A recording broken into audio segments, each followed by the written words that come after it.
Welcome back, everyone, to another Hearts of Iron 4 Kaiserreich episode.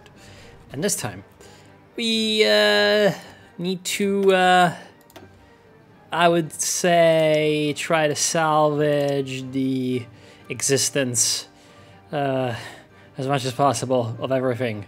What does that even mean? I have no idea. I have no idea.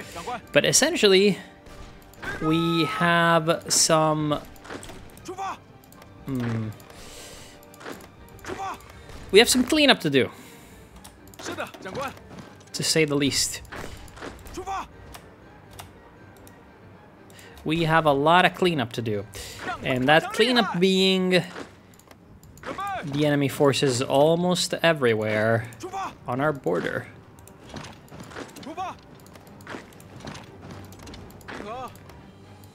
Very, very interesting situation, and as soon as this war is over, I'm gonna try to look at the international situation as much as possible. I know, I've been slacking, not looking at it. Oh.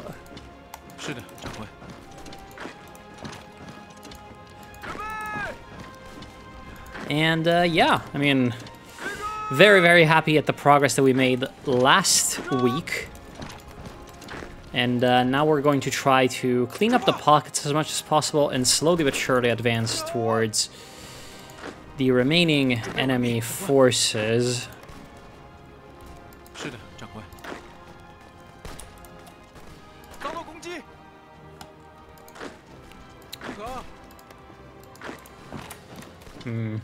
I would really love it if we were to actually keep this encirclement. Even though it seems like they are coming at us from the west with Chinese troops, which is not ideal. Okay, alright. How about... There we go.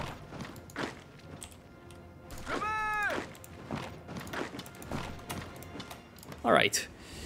We have our advances ongoing all over the place. I would really love it if these guys started to drop their supplies. That'd be rather nice. These guys are dead, very good, and yeah, we're gonna advance on Taiyuan, so the capital of the evil Yan Shishan, the neutral warlord, as it may. All right, now I'm gonna wait for these guys to finish their movement, and I'm going to encircle, hopefully. Batavian Commune. Thank you, Batavian Commune, for helping me out, but kind of annoying how you're stopping the help. It is what it is, though. All right, encirclement secured, I would say.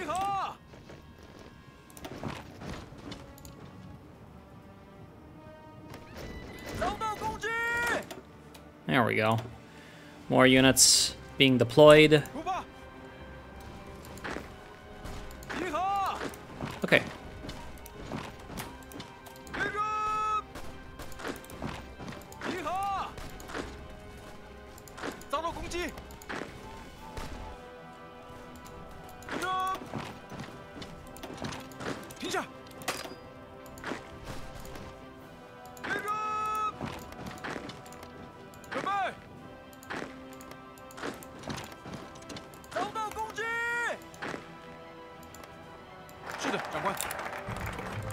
Alright, and now that we have full control over Beijing, we should be able to do things like host a second Congress.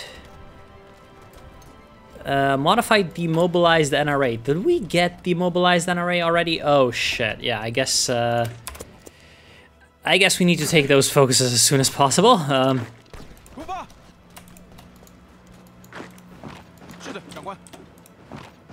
Okay, there we go. All right.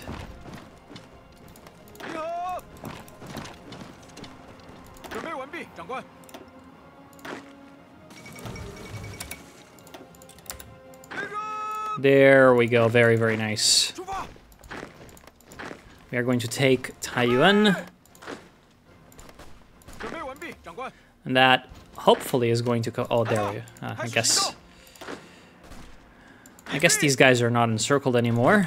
Rather unfortunate, I would say. But, you know, it is what it is. We're gonna deal with the Sichuan clique slowly but surely, I would say, is the best option. Oh, shit.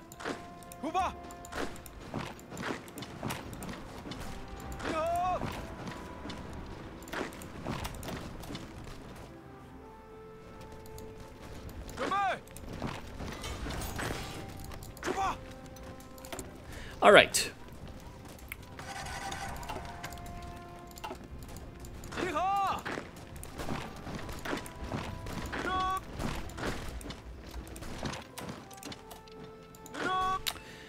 We now seem to be able to break through. Get the fuck out, I guess.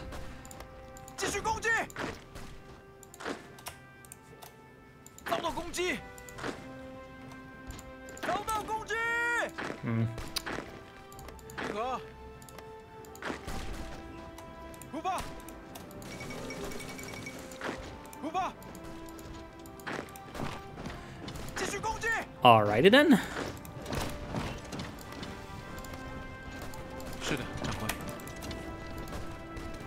Okay.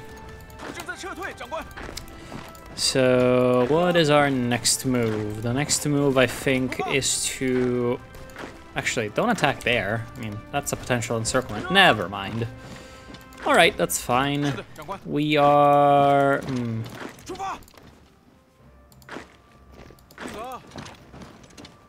Okay. We need to prevent this guy from taking Beijing, I would say. More than anything else. Whoever he is, I think we need to lower our speed slightly.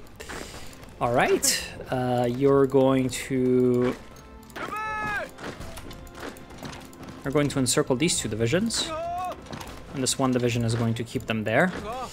Then, now we are going to encircle this. And you can move into Sichuan, I suppose. And start to snake around.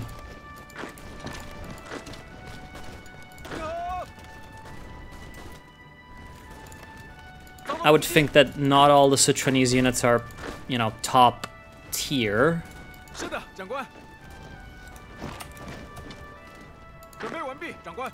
Alright. Good.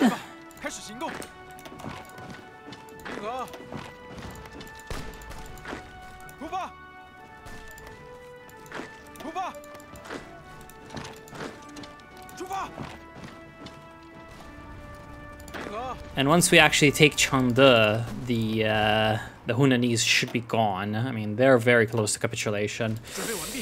And now I think I can push up in Shanxi as well.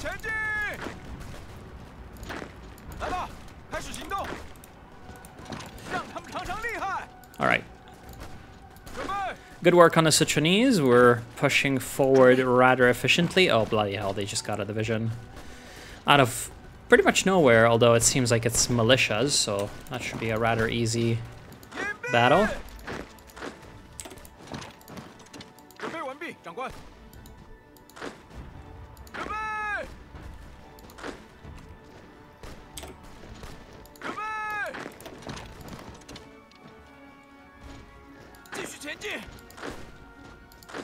Good. The important thing is that we encircled these three divisions, I would say.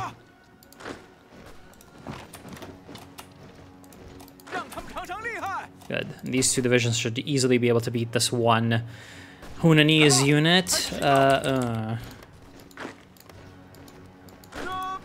Two enemy cavalry divisions pushing forward into my territory. Not ideal. Let us stop them. Actually, let us take their capital. Perhaps.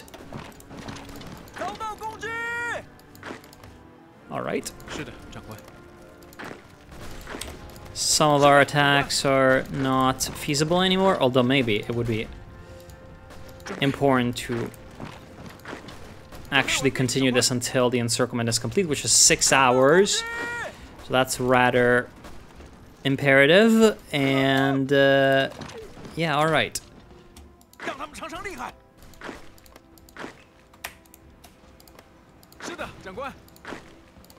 Kind of annoying how Chengde is just not falling.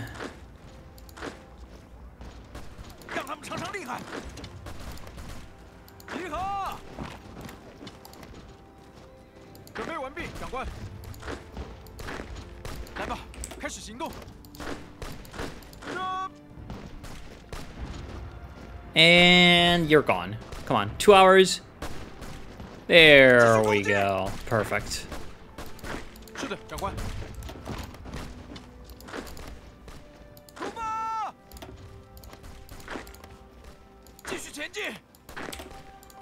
Yeah, just let these guys move, I would say. No, that's fine.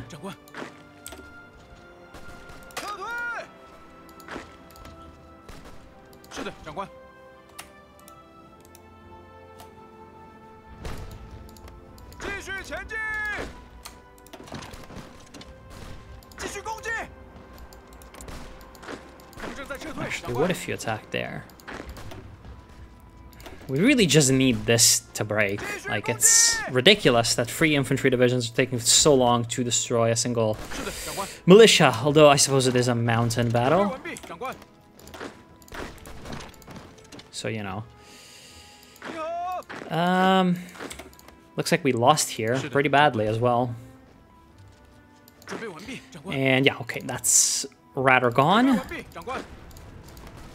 We are doing fine in this area. We're going to continue the push. These guys are not bloody dying. I mean, it's a mountain battle.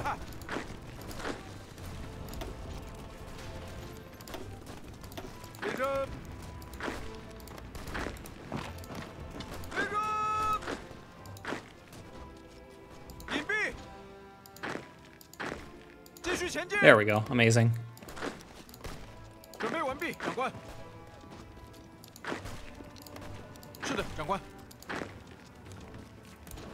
Actually, you're going to move here, and you're going to move in behind this unit as soon as they leave the front line. Oh, there we go. We finally finished that this encirclement.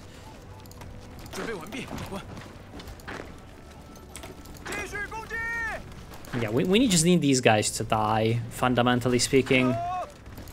Oh, shit.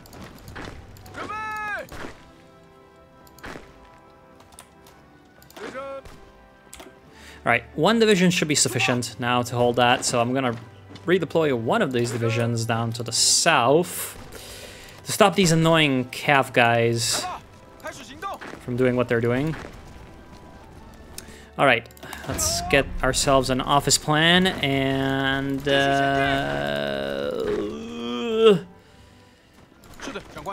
yeah, I would say overall rather weird situation. But we're going to be fine. Actually, what if you did this?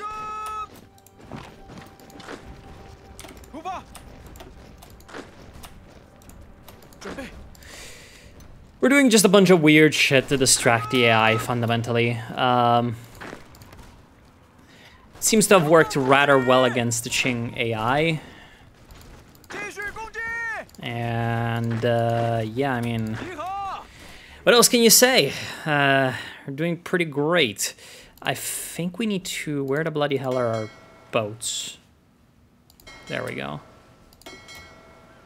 We all go to Hong Kong, which is somehow part of the Qing government. I don't quite understand that. I don't know how they got it. I think it's supposed to be part of the legation cities at the start, right? I mean, I've never heard of Hong Kong not being part of the legation cities in normal Kaiserreich. So, yeah, I mean, rather weird, I would say.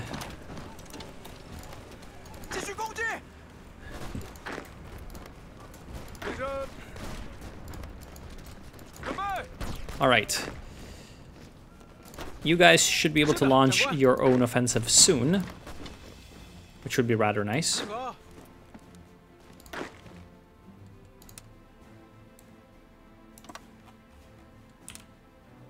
And yeah, just let's make sure that everyone's getting their bonuses as they're supposed to. Okay, Chengde is almost gone. And yeah, Changsha is secured. Now Changsha actually was one of the biggest battle in the real-life World War II, you know, the War of Resistance against Japan. Actually, I think there were 2 or 3 battles for Changsha. Oh, there we go. They should be capitulated now, the Hunan clique.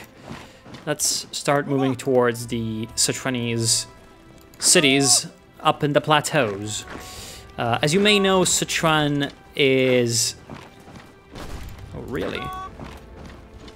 I might have a shot at Yan'an. As you may know, Sichuan is basically a plateau of very fertile plains surrounded by mountains on all sides, which is part of why, if you go look at Chinese history in general, there we go.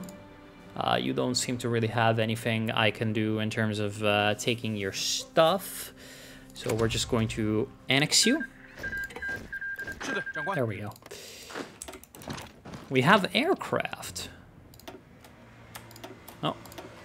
Small air force. Better than not having an air force, I would say. Alright. There we go. I would say that most of our militia is not exactly needed right now anymore, but, you know, we're gonna try our best to actually use it.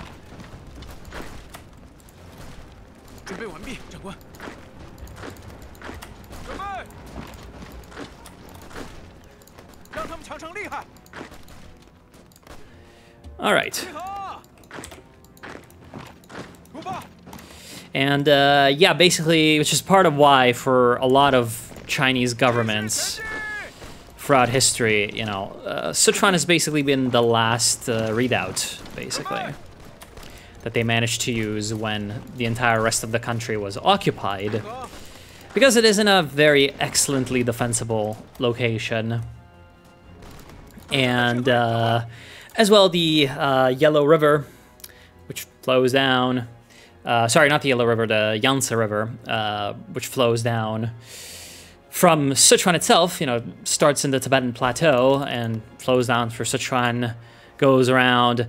It's got a very massive choke point that makes it impossible to navigate upstream through this choke point, that being the Three Gorges, which I believe are like around here or something. But basically, unless you've got a really, you know, sophisticated lock system, like, you know, the modern Three Gorges Dam, for instance, which China watchers are saying that it's gonna collapse any fucking day now, as it, you know, as you may know.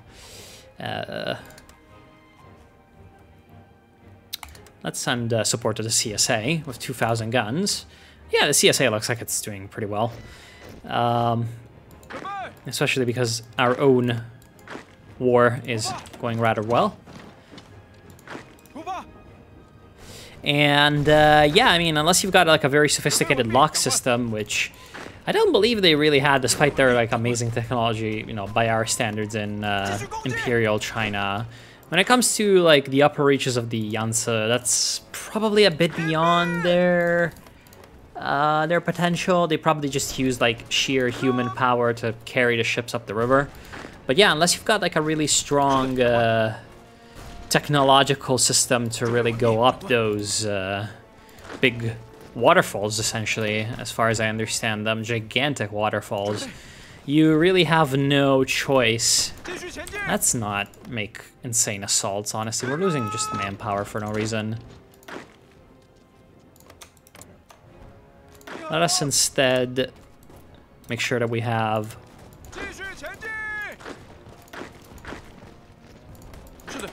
Yeah, no, the whole,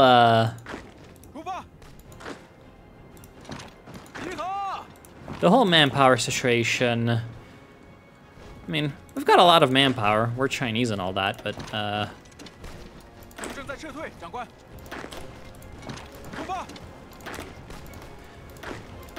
we also have equipment to think about. Only plus 400 infantry equipment. So let's move forward, but not too fast, because it doesn't look like the enemies are going to be defeated too easily. They still have a lot of units all around. Am I using my spies? Okay, I'm building my spy network in the Kunming government, which is rather important, I would say. I need to know how many guys they've got in general. Let's train more units. Train more mountaineers as well.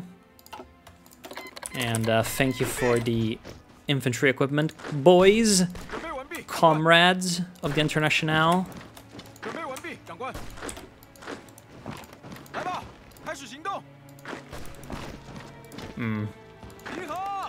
We appear like we're going to be encircle a bowl here. Not amazing. Let's let these guys move around. Goddamn Yanshishan.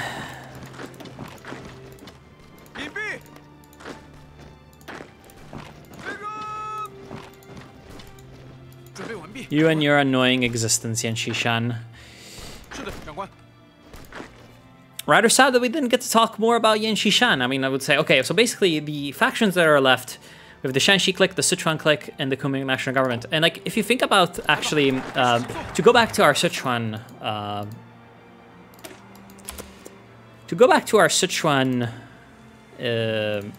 damn. We really need to stop using these things. We just need to store up political power right now. To go back to our digression on Sichuan that we had earlier on. All right, I'm gonna let you move out. To go back to the Sichuan digression, basically, when it comes to World War II,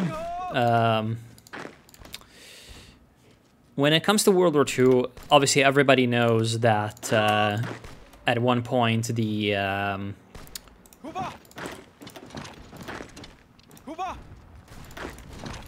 Chiang Kai-shek and the nationalists were forced all the way to the west, right? Actually, at that point, a lot of the quote-unquote nationalist troops that were fighting in Chiang Kai-shek's army, they weren't really nationalist. They weren't really like actual Chiang Kai-shek NRA, you know, dyed-in-the-wool nationalists, troops loyal to his control and all that. They were fundamentally at that point also, you know, forces of one warlord or another that had followed them there. Quite a lot of them were Guangxi clique at that point, but also quite a lot of them were Sichuan troops, which were famous for not being very, very high quality. Not being high quality at all, but, you know, it is what it is for poor old Sichuan. Certainly a big manpower and food producer for a lot of its history. Not really as much of an industrial power, at least in the era of World War II. For sure, the sort of World War II era, you know, evacuations of industry from the east strengthened Sichuan's industry quite a bit. Oh, the fate of Puyi. I'm guessing this is going to be rather similar to the fate of Puyi in our timeline. The Republican dream of freedom and ally with the Northern Expedition. Puyi has grown into a vile, wicked man, taught little practical skills and sadistic, childish personality, or so our propaganda says. Place him under house arrest. Let him show the true. Let us show him the true glory of socialism. Yeah, I mean, I think we should make him. Sending him to exile is going to give us stability and provisional action committee. No, we're going to show him the true glories of socialism. We're going to do the same thing that the Maoists did in real life, and that is to say, just you know, turn him into an ordinary citizen. Which is, I think, always a rather interesting end for poor old Puyi, you know.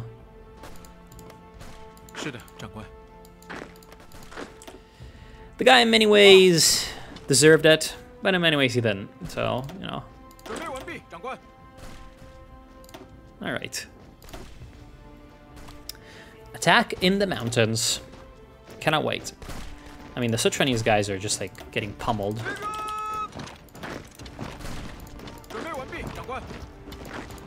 So we're just going to continue the attacks where they seem to be having success.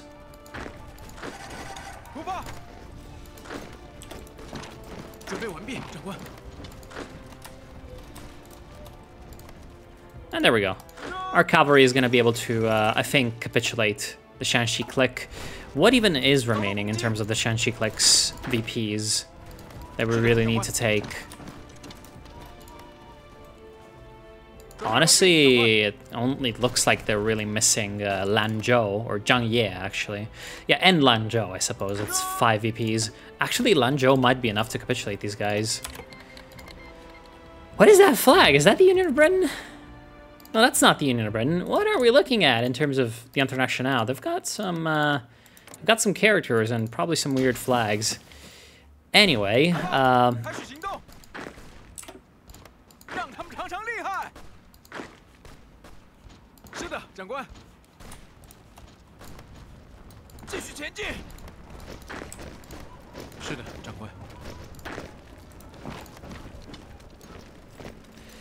yeah, I would really love it if they were to capitulate after we just take Lanzhou.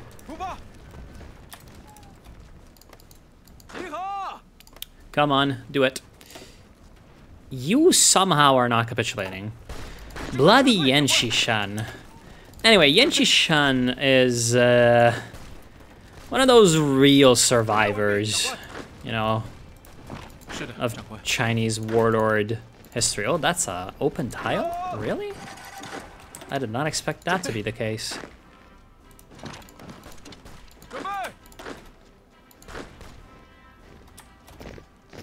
Yeah, we just need to take Yangquan here, I would say. They are getting the fuck out of there, just in general.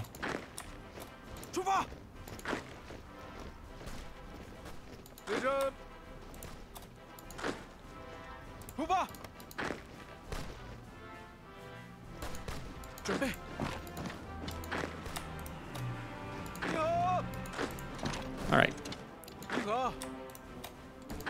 Yeah, we're taking everything here.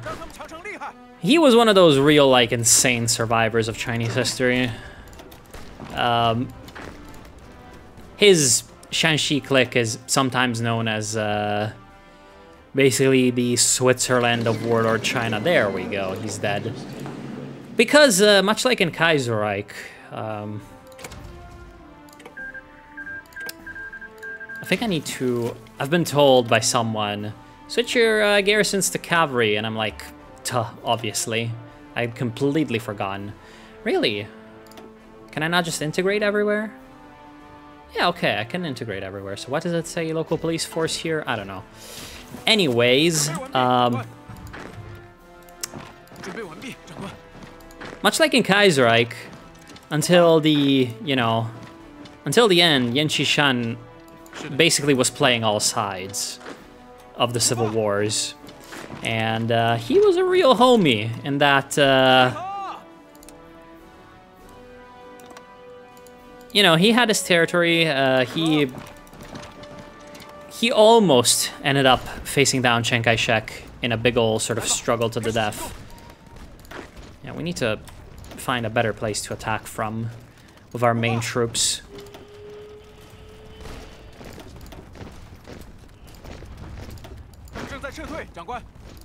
Are there two battles here? Is there something going on that I'm not quite understanding?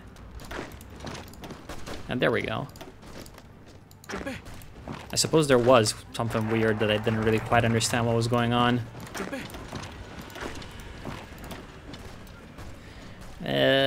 Yes, I would say. Standardized army organization. Sounds like a good idea.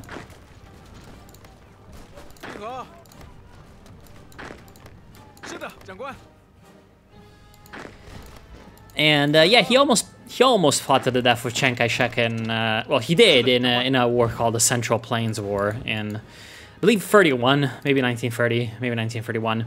And that was really one of the wars of all time that nobody knows about.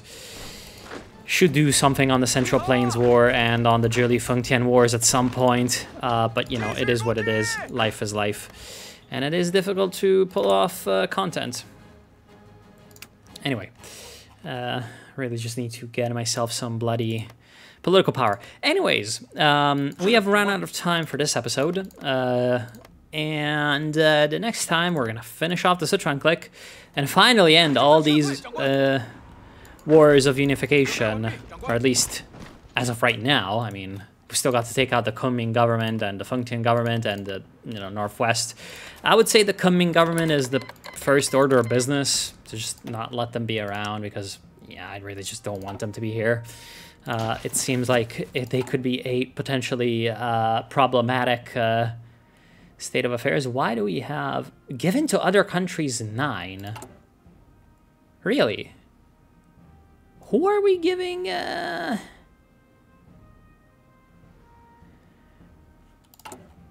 Who are we bloody giving consumer goods factories to?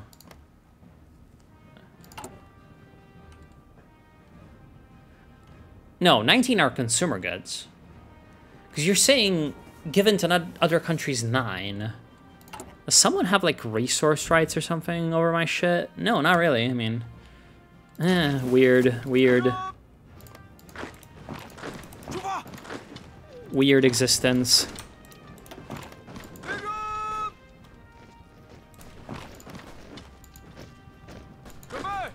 Anyways, yeah, we are done for today. I want to thank y'all for watching.